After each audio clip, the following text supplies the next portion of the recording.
दिल की शम्मा से हो मुझको मोहब्बत या रब, दिल की शम्मा से हो मुझको मोहब्बत या रब।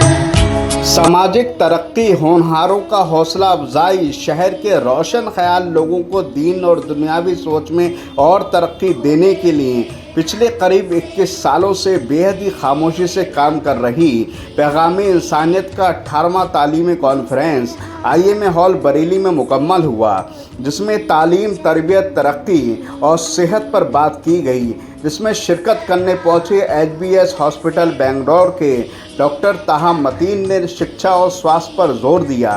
साथ ही मशहूर मोटिवेशन स्पीकर और दिल्ली में IAS की कोचिंग चलाने वाले समीर सिद्दीकी ने भी वर्तमान हालात पर रोशनी डाली। साथ ही पैगाम इंसानियत के सदर अहमद अजीज़ ने भी तरक्की पर जोर देते हुए होनहारों का हौसला अफजाई की। Where is the world going? The world of logic, the world of rationality. इसके अंदर हया का कॉन्सेप्ट नहीं है, इसके अंदर इफ़्फ़त का कॉन्सेप्ट नहीं है। Just not there. ऐसा लड़का आंख में आंख दिलाकर दिखाकर देखते हैं, मालूम यूं करके घूर के देखते हैं, क्या कर लेगा तू, चल तेरा काम कर, घूर के देखो, ताकत इसी में है दोस्तों। मगर नतीजा ये हुआ कि हम जो बंदे बनाए, जब मुसलमान बनाए, वो शिकम के बंदे हो गए, पेट के बंदे। सुबह उठते हैं पेट के लिए, रात होती है पेट के लिए, ट्रैवल करते हैं पेट के लिए, माइग्रेट करते हैं पेट के लिए, और सोचते जेब से हैं। पॉसिबिलिटी उनके पास जेब से है। 10 रुपए है तो 10 रुपए की सोच, 1 करोड़ रुपए है तो 1 करोड़ रुपए की सोच। कोई बड़ी अजीम सोच इस दिमाग में आती नहीं है, इसलिए कि we are ruled by logic and rationality and you have to be within your means. कोई ये नहीं सोचता कि दरे खैबर को उखाड़ूंगा मैं, दरे खैबर को मैं उखाड़ूंगा, रोमन एम्परर को मैं हराऊंगा। देखिए, बरेली हमेशा से एक इल्म का गहवारा रहा है। इस पूरे इलाके में सबसे पढ़े लिखे शहरों में से एक रहा है। बीच में हमारा पढ़ाई से अगर कुछ रिश्ता टूटा भी है, तो आज मैंने इस प्रोग्राम में देखा कैसे कोने कोने से बच्चे जमा हुए थे जिन्होंने बहुत टॉप किया था। तो देखकर ये एक बहुत बड़ी उम्मीद जागी कि क्या पता इंशाअल्लाह अगर अल्लाह ने चाहा तो बरेली फिर से वही इल्म और मरकज और गहवारा बन के उभरेगा। तो जो मॉडर्न एजुकेशन और दीनी तालीम के साथ जो तवाज़ुन और जो बैलेंस हमें चाहिए, आज बरेली की सरजमीन पे वो देखने को मिला। और यहाँ के काफ़ी पढ़े लिखे लोगों से मुलाकात करके एक नई उम्मीद जगी है कि हम सही दिशा में जा रहे हैं। जी, मैं दूसरा मौजू जो इस वक्त बहुत ज़्यादा, इस वक्त 1-2 दिन से चर्चाओं में है, हम देख रहे हैं कि मिडिल ईस्ट में इजराइल और ईरान के बीच जंग हो रही है, जंग का माहौल भी है और जंग हो ही रही है लगातार। किस तरह से आप उसको देखते हैं? और ईरान जिस तरह से मुकाबला कर रहा है और मुल्क ऐसा लगता है उतना साथ नहीं दे रहे जितना देना चाहिए, तो आप किस तरह से उस हालात को देखते हैं और क्या सामने सूरत हाल नजर आती है? देखिए, जो आज मिडिल ईस्ट में हो रहा है ना, वो इस बात का सबसे बड़ा एग्जाम्पल है कि दुनियावी पढ़ाई जिसको आप कहकर अलग करते हैं और उसमें आप रिसर्च एंड डेवलपमेंट नहीं करते, तरक्की नहीं करते, तो क्या हो सकता है। मिडिल ईस्ट की बाकी सारी कंट्रीज ने साइंस और टेक्नोलॉजी की तरफ उतना ध्यान नहीं दिया। इस वजह से आज वो अमेरिका और इजराइल के कब्जे में, जो एक रेजिस्टेंस है जिसने बहुत दूर दृष्टि रखी और ये सब देखा और अपने यहाँ यूनिवर्सिटियों में पढ़ाया और साइंटिस्ट और न्यूक्लियर साइंटिस्ट बनाए, हम उसे आज ईरान के नाम से जानते हैं। तो दरअसल साइंस एंड टेक्नोलॉजी जिसके पास है, सही मायनों में वही आजाद है।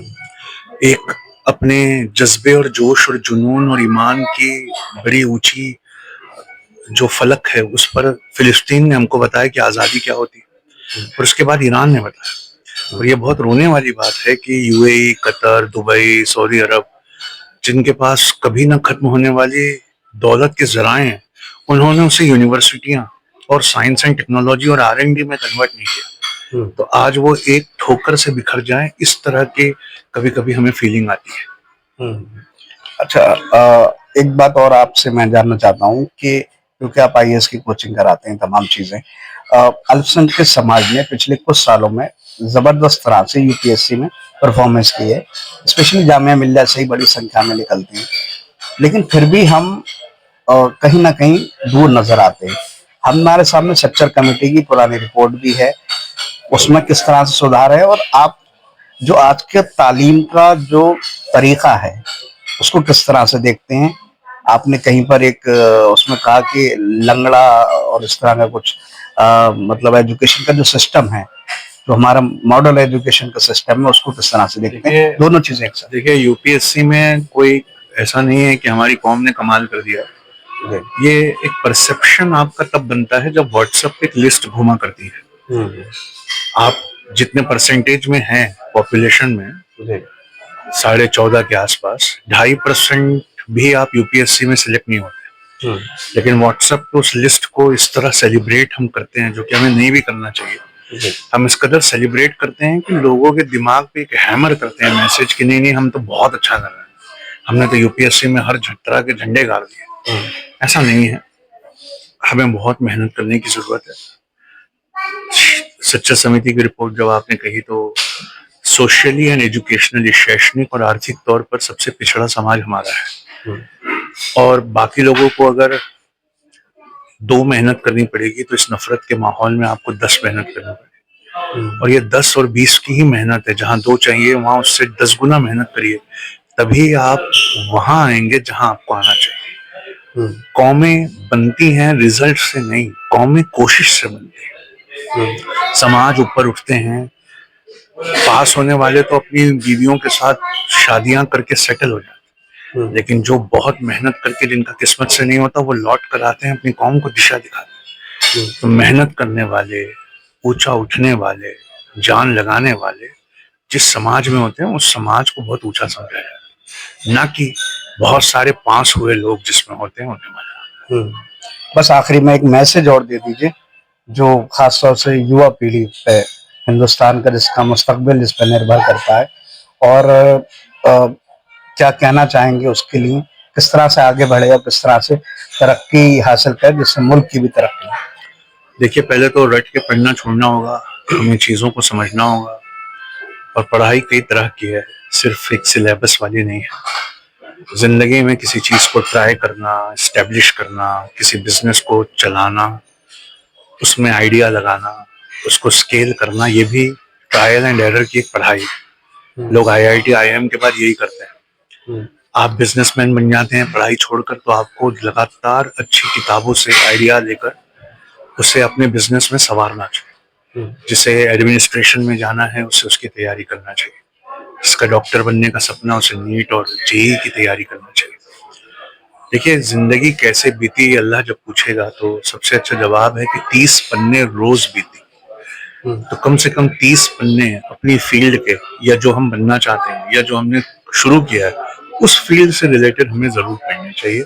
इसी में तरक्की। कल आप जब हमसे प्रोग्राम के सिलसिले की मालूमात ले रहे थे, तो हमने उसके गराज मकासद पे कुछ बात रखी थी। दरअसल ये तालीमी कॉन्फ्रेंस एक ऐसे पैमाने पे हम लोग बरेली में करते हैं, जिससे शहर बरेली के अंदर एक मैसेज जाता है, और उस मैसेज से लोग जुड़ते हैं, और जुड़ने के बाद में लोग अपनी जिम्मेदारी का एहसास करते हुए अमलन कुछ करने का अहद करते हैं और उस पर आगे बढ़ जाते हैं। इसकी मिसाल यूं देता हूं कि तकरीबन हर साल जब प्रोग्राम का इनकाद होने के बाद लोग हमसे राब्ता करते हैं, तो उनका पहला एक फरमाइश ये होती है कि कोई बच्चा जो पढ़ना चाहता हो, हायर एजुकेशन में जाना चाहता हो, उसको हमारी स्पॉन्सरशिप में दे दीजिए, हमें दे दीजिए, हम उसको गोद ले लेंगे, उसकी पढ़ाई का पूरा जिम्मेदारी लेंगे। और ये हर साल होता है। तो आप ये समझिए कि प्रोग्राम के जो असरात है वो इस तरह से रूनुमा होते हैं। प्रोग्राम एक सिर्फ प्रोग्राम नहीं है कि 3 घंटे हम लोगों ने बैठ के मुकर्रिरीन को सुना है, बल्कि उसके जरिए से ये जो अमल होता है, ये बहुत कीमती अमल होता है।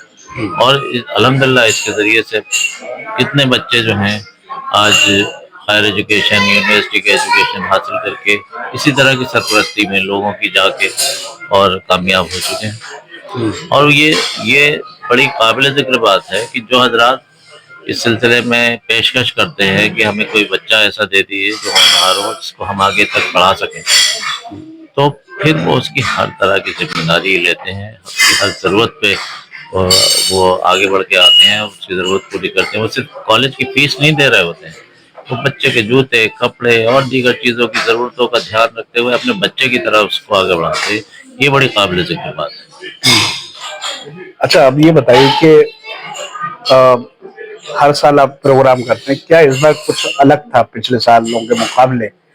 क्योंकि कुछ मेहमान तो जैसे डॉक्टर ताहा मतीन साहब तो इससे पहले भी आ चुके हैं, या इस बार जो आपने पूरा जो लोगों को एजाज दिया, बच्चों को एजाज दिया, कुछ उसमें तब्दीली थी या कुछ और आगे मुस्तकबिल का ये भी जरूरी है कि क्या प्लान है उसके बारे में भी, क्योंकि प्रेजेंट और फ्यूचर इस पर डिपेंड तो मुस्तकबिल भी करता है। दरअसल हर साल कुछ सीखते हैं, हर साल कुछ बेहतर करने की कोशिश करते हैं। इस मर्तबा हमने खास तौर से चंद ऐसे लोगों को भी बुलाया जिनको हम अनसंग हीरोज कहते हैं, जिनके सिलसिले में कोई जानता नहीं है, वो बहुत खामोशी के साथ माशरे के अंदर काम कर रहे हैं और उसके नताइज बहुत अच्छे आ रहे हैं। इसके तरह के लोगों को जब हमने इस सिलसिले से जोड़ा तो हमने देखा कि बेशुमार ऐसे लोग हैं जो माशरे के अंदर इस काम को अंजाम दे रहे हैं अपनी जिम्मेदारी समझते हुए, और ऐसे बच्चों को आगे बढ़ा रहे हैं जो जिन तक हम पहुंच नहीं पाते हैं। तो हमने उनको भी जगह दी स्टेज पे कि वो आए और अपनी बात रखें, उनके सिलसिले में बताया। दीगर इस तरह के और भी कुछ बेहतरी करने की कोशिश होती है, तो इस मर्तबा भी हमने अब जो पिछले प्रोग्राम में कमियां रही उसको इधर दूर करने की कोशिश करी। हालांकि हर साल ये होता है कि प्रोग्राम में वक्त ज़्यादा लग गया और वो हम उस पर काबू नहीं कर पाते, क्योंकि जो हमारे मुकर्रिर आते हैं उनके ख्यालात सुनने के लिए लोग इतना यकसू होते हैं कि फिर हम उन्हें वक्त की पाबंद नहीं कर पाते। और अल्हम्दुलिल्लाह आज भी समीर सिद्दीकी साहब जब बोल रहे थे तो पूरा हॉल पिन ड्रॉप साइलेंस में उनको सुन रहा था, लोगों के आंखों में आंसू आ रहे थे। सिमिलरली जब ताहा मतीन साहब ने अपनी तकरीर की तो वो उसी अंदाज में मुखातिब हुए और फिर आपने देखा होगा कि किस तरह से संजीदा चेहरे उनकी बात को सुन रहे थे। उससे ये अंदाजा होता है कि वाकई लोग बहुत सिंसियर हैं और हम तो बस एक जरिया बनते हैं, एक प्लेटफॉर्म देते हैं, लेकिन अल्हम्दुलिल्लाह शहर के अंदर हसास नफूस की कमी नहीं है। चलिए, आखिर पे मैसेज अगर छोटा सा और देना चाहते हैं वो जरूर। मैसेज ये है कि हम हर साल ये बात हॉल से कहते हैं कि अपने लेवल पे कोई एक बच्चे की जिम्मेदारी ले लीजिए। Each one teach one. आपके पास अल्लाह ताला ने वसाइल दिए हैं, आपके 2 बच्चे, 3 बच्चे, 4 बच्चे तालीम हासिल करें, उसमें एक और जोड़ लीजिए और एक जोड़ के उसको इतना आगे बढ़ाइए कि वो अपनी आला तालीम की मंजिल पा सके और मुल्क और समाज में एक ऐसा फर्द तैयार हो जो दूसरों को आगे बढ़ाने का जरिया बने। यही मेरा पैगाम है। इस पे इंशाल्लाह मैं चाहता हूँ कि सब लोग मिलकर काम करेंगे तो बहुत जल्द हालात बदलेंगे। मेरे लिए बड़े फख्र और खुशी की बात है कि मेरी बेटी और बेटा और दूसरी बेटी भी माशाल्लाह इतनी लगन है और उसी लगन का नतीजा है कि इतना अच्छा अचीवमेंट है कि माशाल्लाह कई gold medalist, BCom gold medalist और डीपीएड गोल्ड मेडलिस्ट और सर सैयद अहमद खान को जो यूनिवर्सिटी में ऐसे कंपटीशन था उसमें 25,000 रुपये के नाम मिलना, अब एमपीएड कर रही है और माशाल्लाह इसके अलावा अपने मजहबी एतबार से भी मजहबी उस पर भी मजहब पे भी अपना पूरा तरह झुकाव है। मैं बड़ा फख्र महसूस करता हूँ अपने बच्चों पे और अल्लाह ताला ऐसे ही जी। अस्सलाम वालेकुम रहमतुल्लाहि व बरकातुहू। मेरा नाम महविश खान है और जैसे कि आपने बोला I am triple time gold medalist from Aligarh Muslim University and currently I am working for the welfare of the females while providing them diet plans, workout plans and making sure that I work on their fitness and wellbeing. तो इस बात का जो आपने सवाल जो पूछा उसका जवाब मैं एक शेर के जरिए से देना चाहूंगी कि जमीन पर बैठकर आसमान को देखने से कुछ नहीं होगा, जमीन पर बैठकर आसमान को देखने से कुछ नहीं होगा, तू जो काम करेगा उसी से ही तेरा नाम होगा। तो मकसद यहाँ पर ये है कि चाहे मैं एज अ बिजनेस वुमन काम करती हूँ, चाहे मैं उसमें फीमेल हेल्थ के बारे में काम करती हूँ, या फिर ये जो इनाम यहाँ पे आज मिला, जिसका बेसिक रीजन यही था कि I qualified NET and the 25,000 cash prize, and apart from being gold medalist from Aligarh Muslim University, all the academic achievements, all the knowledge that I gained, my main objective is to work for the welfare and upliftment of the women, ताकि मैं इस तालीम और इस इल्म का इस्तेमाल करके खवातीन की सेहत में उनकी सेहत को इम्प्रूव कर सकूं, और मैं एक ऐसी शख्सियत लोगों के सामने रख सकूं कि खवातीन और एक खातून और एक मुस्लिम खातून होते हुए जो एक पैराडाइम बना दिया गया है मुआशरे में कि ये कहा जाता है कि मुस्लिम औरत है मतलब तालीम से दूर है, जबकि कहा जाता है हजरत Khadija was one of the best business women, first finance minister during the reign of Usman रज़ी अल्लाह तआला अन्हा, she was also first finance minister, was also a woman. So women have always been in the front line. Women have always been holding different kinds of profession. We just need to go back to our roots. We need to identify कि हमारी जो जो roots हैं, जो हमारा academic achievement है, वो इस चीज में लाई करता है कि हम तरक्की को हासिल करें और अपनी तरक्की से ना सिर्फ मुआशरे में अपने लिए इज्जत का और मुकाम हासिल करें, बल्कि दूसरी खवातीन तक भी ये मैसेज पहुंचा सकें कि आप भी कर सकती हैं, आपको सिर्फ इल्म और एक सही गाइडेंस की जरूरत है. And I want to be that guidance for all the women all around there. So Fitwest जो मेरा बेसिकली एक ब्रांड है, उसका मकसद यही है कि जितनी भी खवातीन इस दुनिया में हैं, मैं उनकी सेहत में इस तरीके से इंप्रूवमेंट कर सकूं. और सेहत में हम कहते हैं कि जिस्मानी सेहत सिर्फ फिजिकल हेल्थ नहीं है, it's about spiritual health, it's about emotional health, mental health, ताकि वो इस मुआशरे में खदीजा रजी अल्लाह तआला अन्हा, आयशा रजी अल्लाह तआला अन्हा इस तरीके की खातून बन सके. जब ये कहा जाए कि मुस्लिम औरत का जिक्र करा जाए, तो ये कहा जाए कि मुस्लिम औरत कॉन्फिडेंट होती है. मुस्लिम औरत, और सिर्फ मुस्लिम औरत नहीं, मैं हर एक फीमेल्स के लिए काम करना चाहती हूँ कि लफ्ज खातून जिक्र आए तो लफ्ज खातून में कॉन्फिडेंस, इल्म और तालीमी इदारों का जिक्र आए, ये ना जिक्र आए कि she is submissive and she can't do anything. So that's my major objective.